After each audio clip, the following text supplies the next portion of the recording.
주의 이름 안에서 주의 이름 안에서 주의 성소로 가네. 영광스러운 이곳에 우리 기쁘게 왔네. 거룩한 보좌 앞에서 따뜻함을 느끼네. 우리 마음 경배하며 찬양의 제사 드리네. 찬양의 제사 드리며 성소로 들어갑니다. 찬양의 제사 드리며 성소로 들어갑니다. 우리 모두 주님께 감사의 제사를 드리세. 우리 모두 주님께 기쁨의 제사 드리네.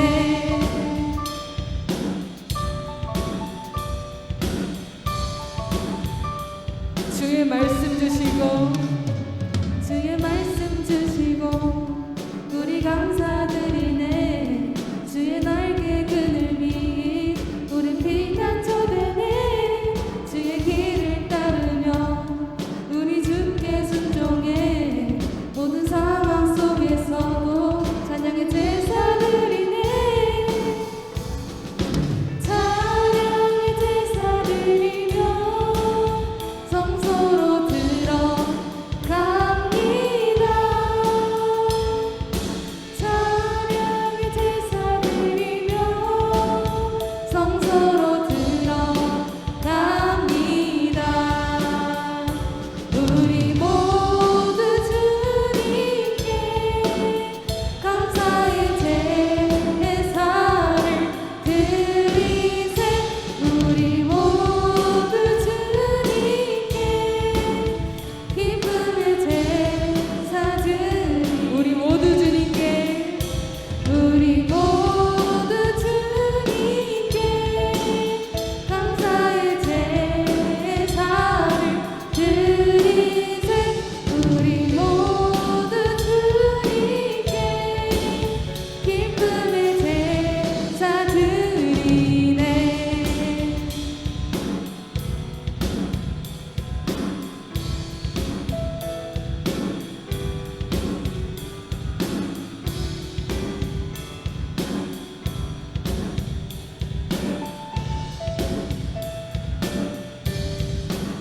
우리 모두 주님께 우리 모두 주님께 감사의 제사를 드리세. 우리 모두 주님께 기쁨의 제사 드리. 찬양의 제사 드리며 찬양의 제사 드리며 성소로 들어갑니다. 찬양의 제사 드리며 성소로 들어갑니다. 우리 모두 주님께 감사의 제사를 드리세. 우리 모두 주님께 기쁨의 제사 드리. 우리 모두 주님께 우리 모두 주님께 감사의 제사를 드리세. 우리 모두 주님께 기쁨의 제사 드리네.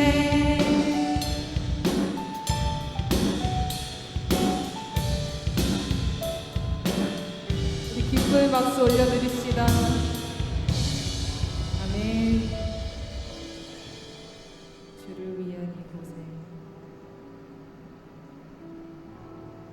주를 위한 이곳에 예배하는 자들 중에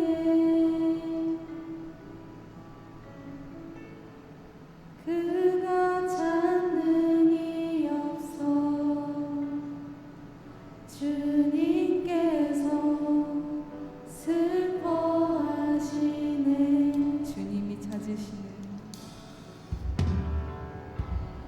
주님이 찾으시는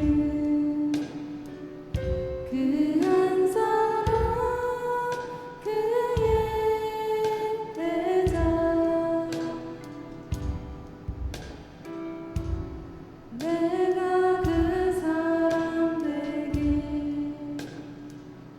간절히 주께 예배하네 주 은혜로 이곳에 서 있네 주 임재에 엎드려 절하네 그 어느 것도 난 필요 없네 주님만 경배해 주 은혜로 이곳에 서 있네 주 임재에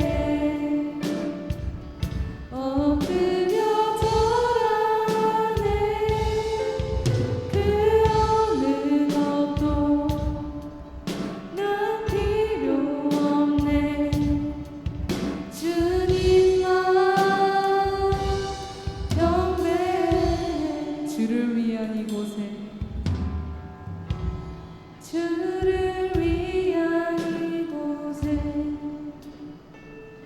예배하는 자들 중에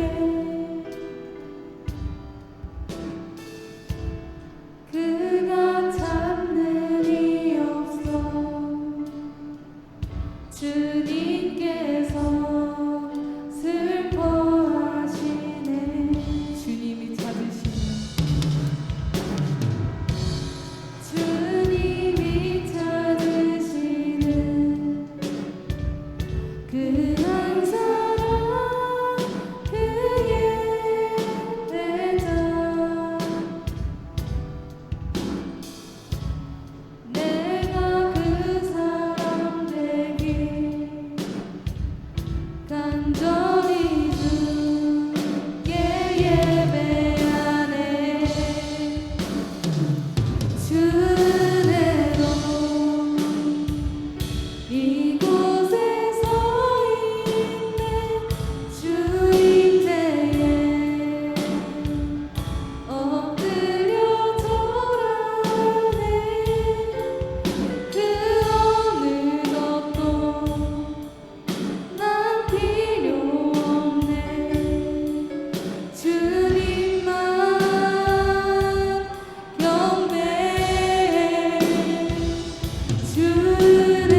만족감을 느끼는 사랑과 진리에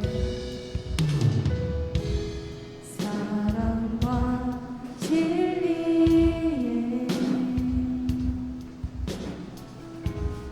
완전히 빛보네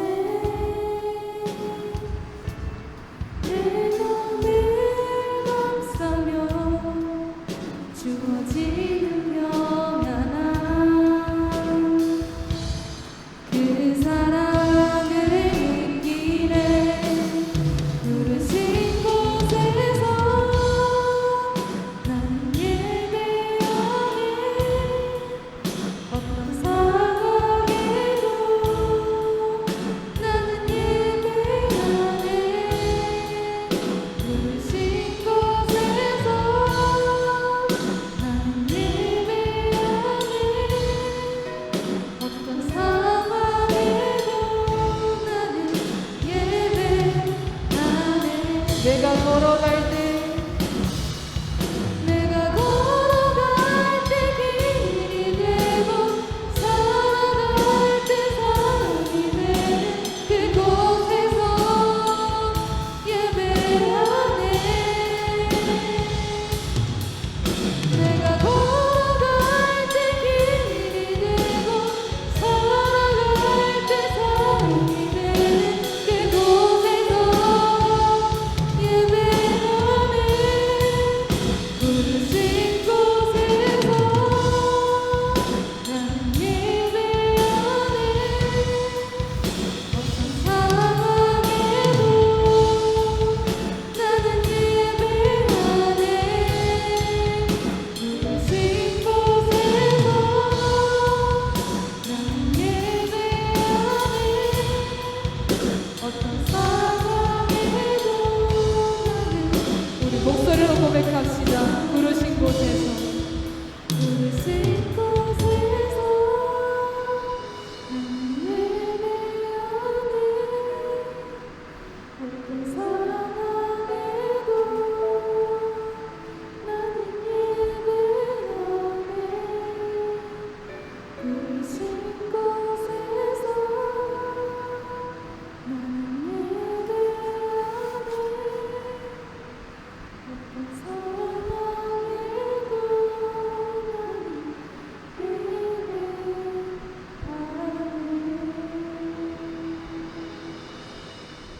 오늘 우리가 같이 볼 말씀 사사기 7장 1절부터 8절까지의 말씀입니다. 사사기 7장 1절부터 8절까지의 말씀 보도록 하겠습니다. 여룹바알이라 하는 기드온과 그를 따르는 모든 백성이 일찍이 일어나 하룻샘 곁에 진을 쳤고 미디안의 진영은 그들의 북쪽이요 모래산 앞 골짜기에 있었더라. 여호와께서 기드온에게 이르시되 너를 따르는 백성이 너무 많은즉 내가 그들의 손에 미디안 사람을 넘겨주지 아니하리니 이는 이스라엘이 나를 거슬러 스스로 자랑하기를 내 손이 나를 구원하였다 할까 함이니라. 이제 너는 백성의 귀에 외쳐 이르기를 누구든지 두려워 떠는 자는 길르앗산을 떠나 돌아가라 하라 하시니 이에 돌아간 백성이 22,000명이요 남은 자가 10,000명이었더라. 여호와께서 또 기드온에게 이르시되 백성이 아직도 많으니 그들을 인도하여 물가로 내려가라. 거기서 내가 너를 위하여 그들을 시험하리라. 내가 누구를 가리켜 내게 이르기를 이 사람이 너와 함께 가리라 하면 그는 너와 함께 갈 것이요 내가 누구를 가리켜 내게 이르기를 이 사람은 너와 함께 가지 말 것이니라 하면 그는 가지 말 것이니라 하신지라. 이에 백성을 인도하여 물가로 내려가매 여호와께서 기드온에게 이르시되 누구든지 개가 핥는 것 같이 혀로 물을 핥는 자들을 너는 따로 세우고 또 누구든지 무릎을 꿇고 마시는 자들도 그와 같이 하라 하시더라. 손으로 움켜 입에 대고 핥는 자의 수는 300명이요 그 외에 백성은 다 무릎을 꿇고 물을 마신지라. 여호와께서 기드온에게 이르시되 내가 이 물을 핥아 먹는 300명으로 너희를 구원하며 미디안을 내 손에 넘겨주리니 남은 백성은 각각 자기의 처소로 돌아갈 것이니라 하시니 이에 백성이 양식과 나팔을 손에 든지라. 기드온이 이스라엘 모든 백성을 각각 그의 장막으로 돌려보내고 그 300명은 머물게 하니라. 미디안 진영은 그 아래 골짜기 가운데에 있었더라. 아멘. 2021년 5월 달에 그러니까 앞으로 한 두 달 전에 이제 중동에서 전쟁이 있었습니다. 이스라엘과 팔레스타인 사이에서 일어난 전쟁이었는데 많은 세계 각국들이 이 전쟁에 굉장히 관심을 보였습니다. 왜 관심을 끌게 되었냐? 이스라엘군이 자신들의 트위터에 올린 이 미사일 유격 체계인 아이언돔이라는 이 무기가 실제로 사용되는 그 영상을 올렸기 때문에 그렇습니다. 그 영상을 올리니까 많은 사람들이 그 영상을 보고 이 아이언돔이 대단한 위력이 있구나라고 하면서 이 전쟁이 어떻게 될지 굉장히 궁금해했어요. 팔레스타인에서는 이 10일이라는 짧은 전쟁 기간 동안에 4,360발의 이 로켓 미사일을 쏘아 올렸습니다. 근데 그 가운데 90% 이상이 이 이스라엘의 아이언돔이라는 이 방어 체계에 의해서 다 격추되고 그래서 결과적으로 팔레스타인의 공격은 실패하고 말았어요.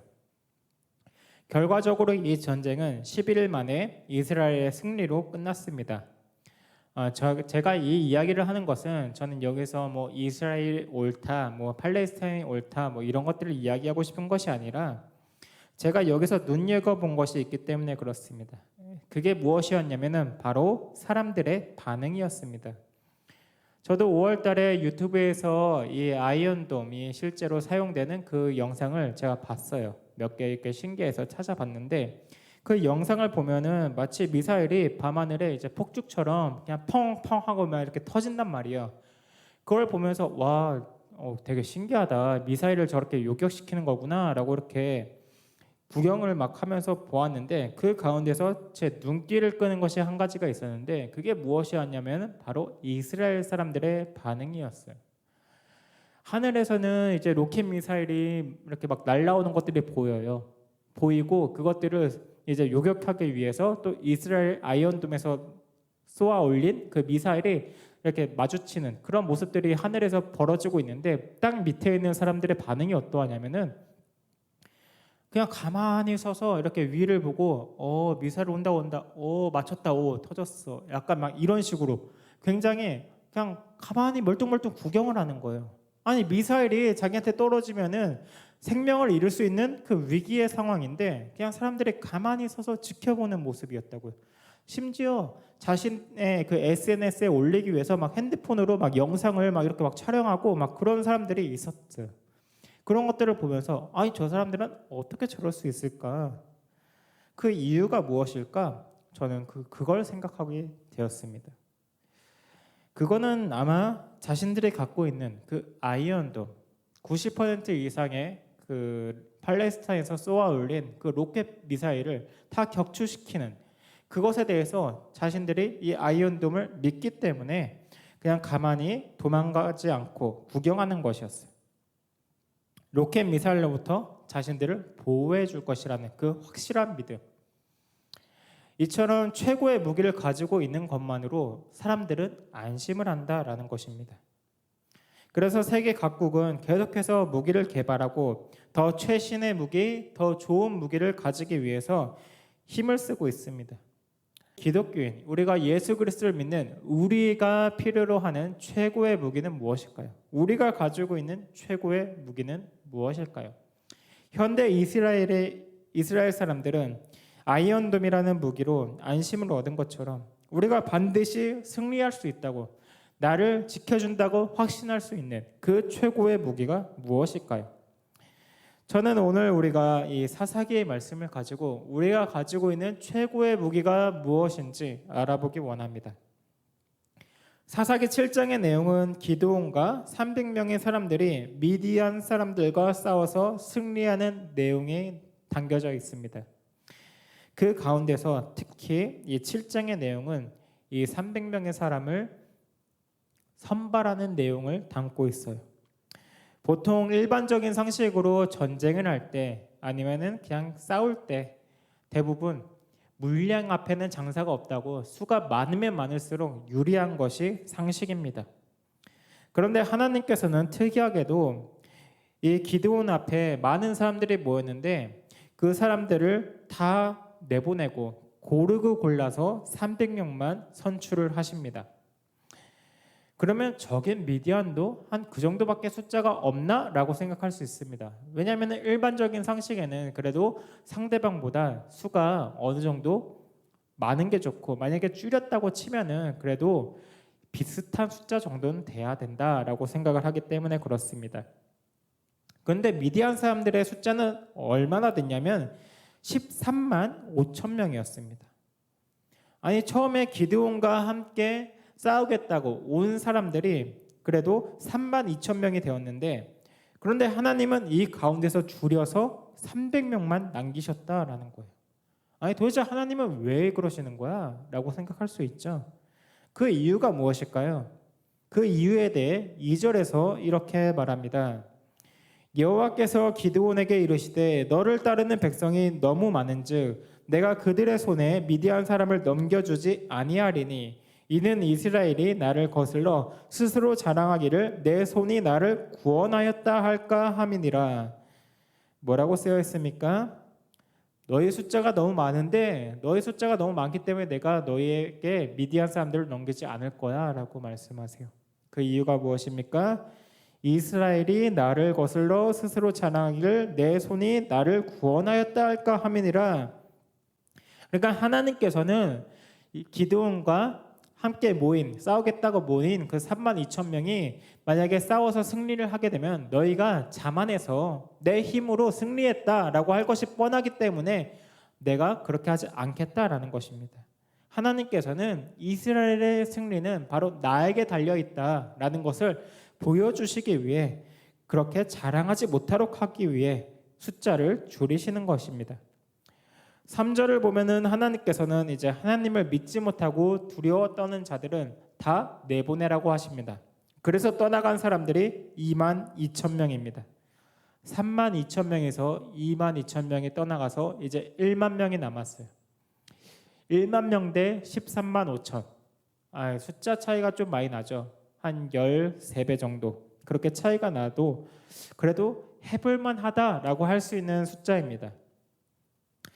요즘 도쿄에서 올림픽을 하고 있죠. 우리 선수들이 이제 도쿄 숙소에 현수막을 내걸었습니다. 그 현수막의 내용이 무엇인지 아십니까? 요새 뉴스에서도 자주 나왔는데 그 내용은 신에게 아직 5천만 국민들의 응원과 지지가 남아있사옵니다 라는 내용이었어요. 이 말은 이순신 장군의 신에게는 아직 12척의 배가 남아있습니다 라는 것을 패러디한 내용이에요. 우리가 잘 아는 이순신 장군의 유명한 일화가 있죠. 바로 명랑해전입니다. 영화로도 제작되었어요. 12척의 배를 가지고 나가서 133척의 왜군의 그 배를 이긴 것입니다. 이것이 바로 명랑해전이에요. 전력상 한 11배 정도 차이가 되는 경우를 이겼다라는 것입니다. 이런 경우가 세계사를 이렇게 찾아보면은 없진 않지만 간간히 보인다라는 거예요. 이스라엘도 1만 명이 남았지만 13만 5천 정도, 한 전력상 한 11배 정도 차이는 어떻게 잘 하면은, 전략을 잘 짜면은 이길 수 있는 수치다라는 거예요. 그런데 하나님은 이 가능성을 아예 없애버리십니다. 남은 1만 명 가운데서도 또 사람을 줄여서 300명까지 줄이세요. 사사기 7장 5절에서 6절입니다. 이에 백성을 인도하여 물가에 내려가매 여호와께서 기드온에게 이르시되 누구든지 개가 핥는 것 같이 혀로 물을 핥는 자들은 너는 따로 세우고 또 누구든지 무릎을 꿇고 마시는 자들도 그와 같이 하라 하시더니 손으로 움켜 입에 대고 핥는 자의 수는 300명이요 그 외의 백성은 다 무릎을 꿇고 물을 마신지라. 5절과 6절을 보면은 하나님은 물을 마시는 방법을 통해서 사람들을 선별하세요. 구별하십니다. 어떤 사람들을 물을 마시는데 이렇게 손으로 물을 떠서 개가 핥는 것처럼 핥아서 마셨어요. 그리고 또 어떤 사람들은 아예 무릎을 꿇고 그렇게 물을 마시는 사람들이 있었습니다. 이 두 차이가 무엇이기에 하나님은 물을 마실 때 손으로 마신 사람들을 선택하셨을까요? 이것에 대해서 어떤 사람들은 이렇게 말합니다. 손에 물을 떠서 이렇게 핥아서 마신 사람들은 그래도 주변을 계속 경계하는 사람들이었다라는 겁니다. 무릎을 꿇고 고개를 쳐박고 물을 마시면은 앞을 볼 수가 없잖아요. 주변 상황을 볼 수가 없어요. 그러면 어떻게 되죠? 기습을 당했을 때 속수무책으로 당할 수밖에 없다라는 것입니다. 그런데 그 가운데 300명의 사람만 그것들을 주의해서 경계하면서 그렇게 물을 마셨다라는 것입니다. 그런데 어떤 사람들은 또 이와는 정반대로 생각합니다. 오히려 손에 물을 떠서 핥아 마신 사람들은 두려움에 떠는 사람들이다, 겁쟁이들이다 라고 말하는 것입니다. 여러분은 둘 중에 어떤 의견이 맞다고 생각하십니까? 사실 성경에서는 어떤 기준으로 하나님께서 300명을 남겨둔 것이다 라고 명확하게 말하고 있지는 않습니다.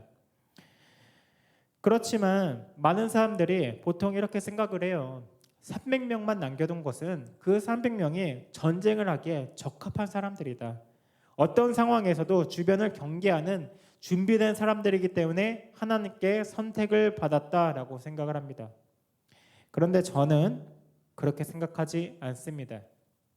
왜냐하면은 2절에서 하나님이 뭐라고 하셨죠? 너희의 힘으로 승리한 것이라고 자랑하지 못하게 하기 위해서 하나님이 그 숫자를 줄이신다라고 하셨어요.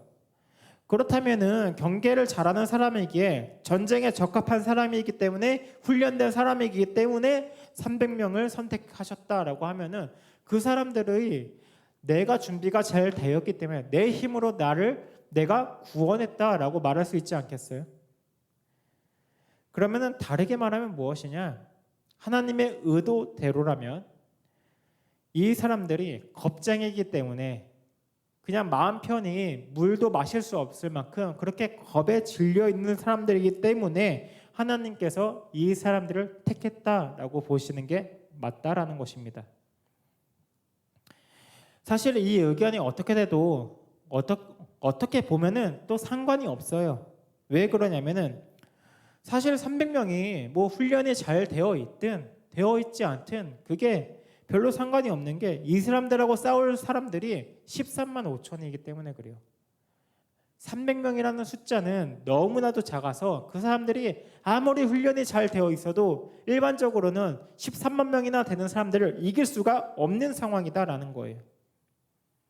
이 앞자리가 달라요.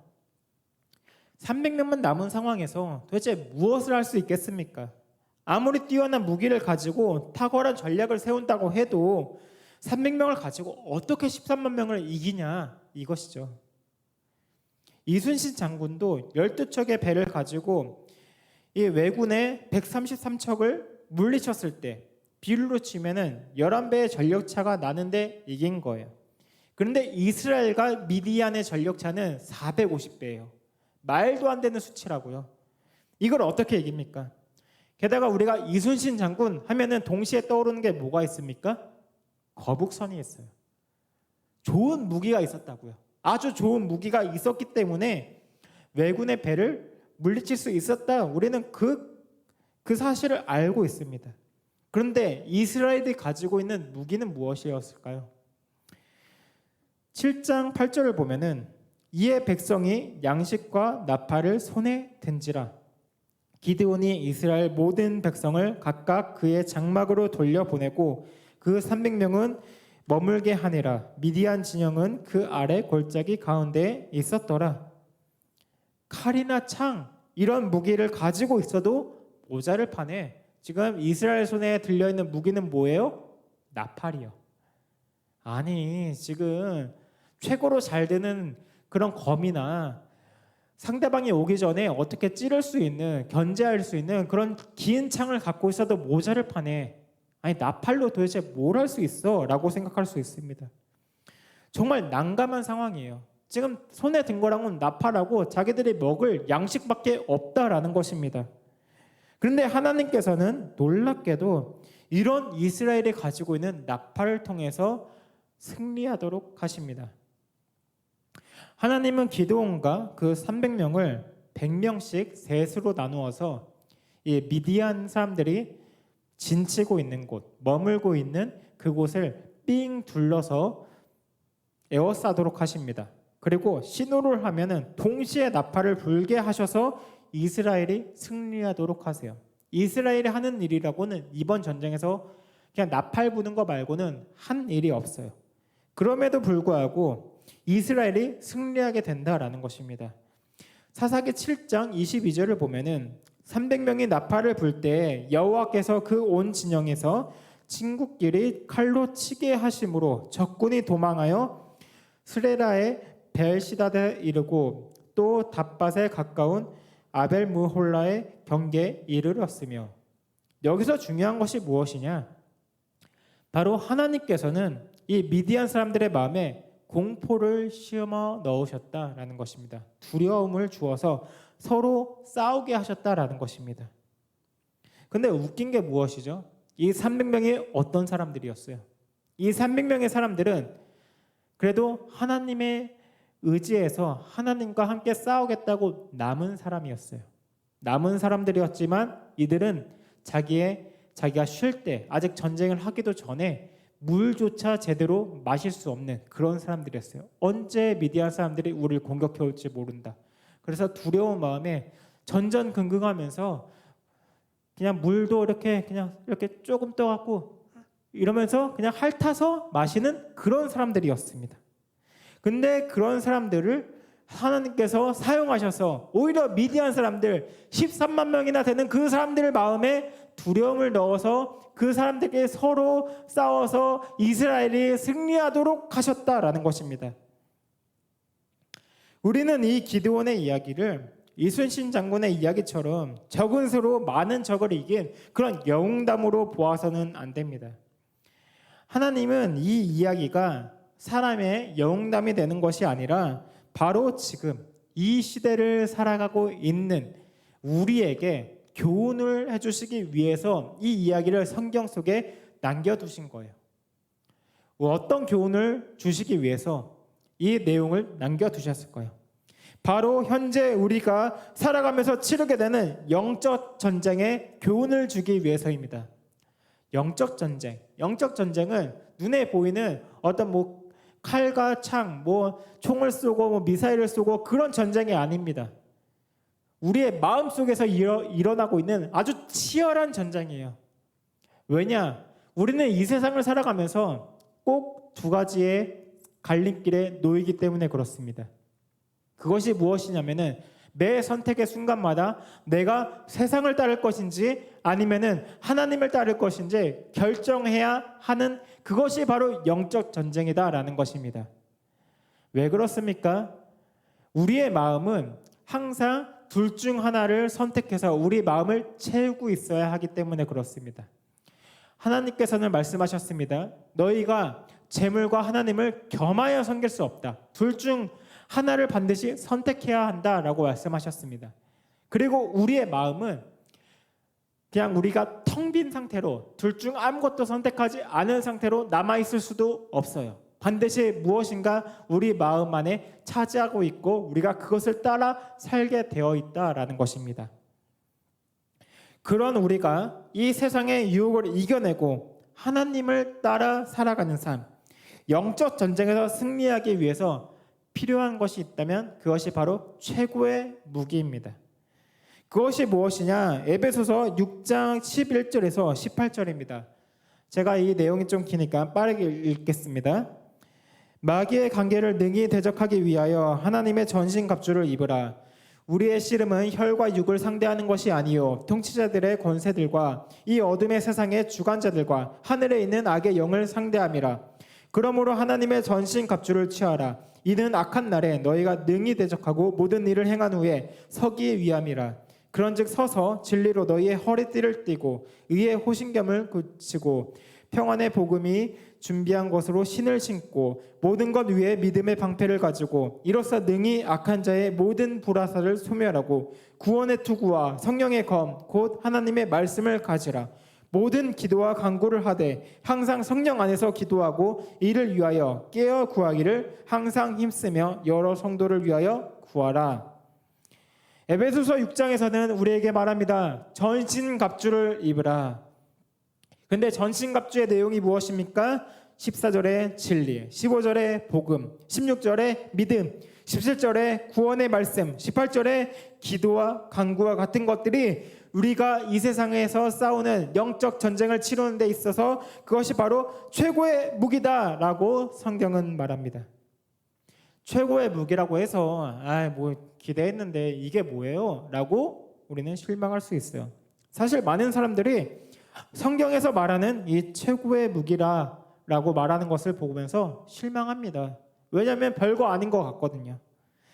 근데 오늘 우리가 본 기드온과 300명이 나팔을 불어서 승리한 것 같이 우리가 일반적인 상식으로 볼 때는 300명이 무엇을 할 수 있을까? 가능은 할까? 바보같이 여겨지는 것을 통해서 이스라엘은 승리했다고요. 그렇기 때문에 오늘 우리가 본 이 기드온과 300명의 이야기가 우리에게 희망을 주는 것입니다. 그들이 들고 있던 것이 무엇이었습니까? 그들이 들고 있던 것은 나팔이었어요. 어떻게 사람을 전쟁을 하는데 좋은 무기가 아니었다고요. 근데 그것을 하나님께서는 최고의 무기로 바꿔서 사용하셨다라는 거예요. 나팔 하나만을 가지고 300명이 13만 5천 명을 물리쳤습니다. 이것은 지금도 마찬가지예요.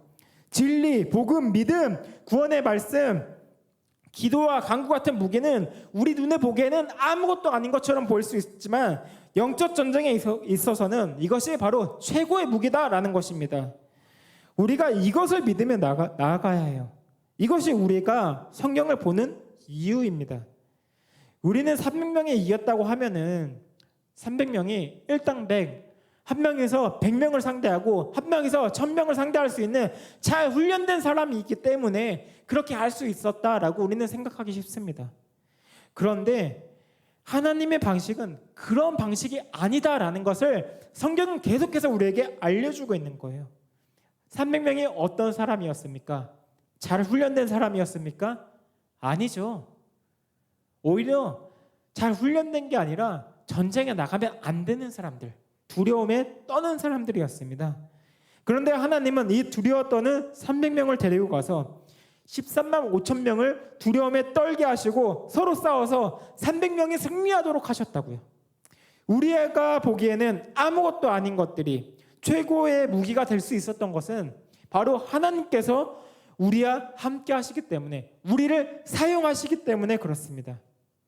나팔이라는 도구뿐만 아니라 어떻게 보면 우리 자신도 아무것도 아닌 존재들이에요. 우리가 대단하게 쓰임을 받을 수 있는 이유는 우리가 잘 훈련되었기 때문이 아니라 하나님께서 우리를 사용하시기 때문입니다.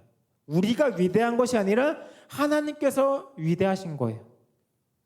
그러면 우리가 하나님께 쓰임받기 위해서 필요한 것이 무엇일까요? 에베소서에서 나온 무기들은 결국 요약하면은 말씀, 믿음, 기도입니다. 하나님과 나와의 관계에 있어서 가장 핵심이 되는 것들이에요. 세상과 싸워서 이기기에 마치 13만 명 앞에선 300명과 같이 우리는 아무것도 아닌 존재인 것처럼 보여요. 근데 우리가 말씀, 믿음, 기도 이런 것들을 가지고 하나님과 나와의 관계가 올바르다면은 우리가 비록 두려워 떠는 300명과 같을지라도 그 300명을 데리고 승리하신 하나님께서 똑같이 우리를 사용하셔서 이 세상 가운데서 영적 전쟁을 치르는 가운데 우리가 승리할 수 있도록 그렇게 해주신다라는 것입니다. 우리는 이런 사실을 깨닫기 위해서 성경을 보는 거예요. 우리가 성경을 보는 이유는 내가 더 나아지기 위해서가 아니라 내가 더 나 자신을 내려놓고 하나님을 의지해서 하나님께서 나를 사용하시기에 적합한 그런 사람이 되기 위해서 우리가 성경을 보는 것입니다. 세상적인 생각을 내려놓고 하나님의 방식을 따라 이 세상을 살아가기 위해서 우리는 성경을 보는 것입니다. 우리의 최고의 무기는 누가 뭐라 해도 하나님을 의지하는 것입니다. 저는 우리 중등부가 말씀을 보고 기도를 하며 이 믿음으로 이 세상에서 하나님께 쓰임을 받아 영적 전쟁 가운데서 항상 승리하는 그런 중등부가 되기를 소원합니다. 우리 기도하도록 하겠습니다. 하나님 아버지 감사합니다. 우리에게 주어진 최고의 복이 말씀과 믿음 그리고 기도를 우리는 너무나 소홀하게 생각하고 있습니다. 그러나 성경에서 하나님이 쓰시는 사람은 그 사람이 대단해서가 아니라 그 사람이 자기 자신을 내려놓고 하나님을 의지하기 때문에 하나님께 쓰임받아 300명이 13만 5천 명을 이기듯 사람으로 할 수 없는 위대한 일들을 할 수 있음을 우리가 봅니다. 지금 이 시대를 살아가는 우리도 이 세상 속에서 오직 주님만을 의지하여 주님께 쓰임받아 하나님께 크게 쓰임받게 되길 원합니다. 우리 중등부 친구들이 최고의 무기인 하나님의 말씀과 기도에 힘써 하나님과 올바른 관계를 맺고 하나님과 관계 가운데서 올바로 세워지며 하나님께 귀에 쓰임받게 되기를 소원합니다. 하나님께서 우리 친구들을 귀히 사용하여 주시옵소서. 이 모든 말씀 우리 주 예수 그리스도의 이름으로 기도드립니다. 아멘. 우리 주기도 문으로 예배 마치도록 하겠습니다. 하늘에 계신 우리 아버지여, 이름이 거룩히 여김을 받으시오며 나라가 임하옵시며 뜻이 하늘에서 이루어진 것 같이 땅에서도 이루어지이다. 오늘날 우리에게 일용할 양식을 주옵시고 우리가 우리에게 죄 지은 죄를 사하여 준 것 같이 우리의 죄를 사하여 주옵시고 우리를 시험에 들게 하지 마옵시고 다만 악에서 구하옵소서. 대개의 나라와 권세와 영광이 아버지께 영원히 싸움나이다. 아멘.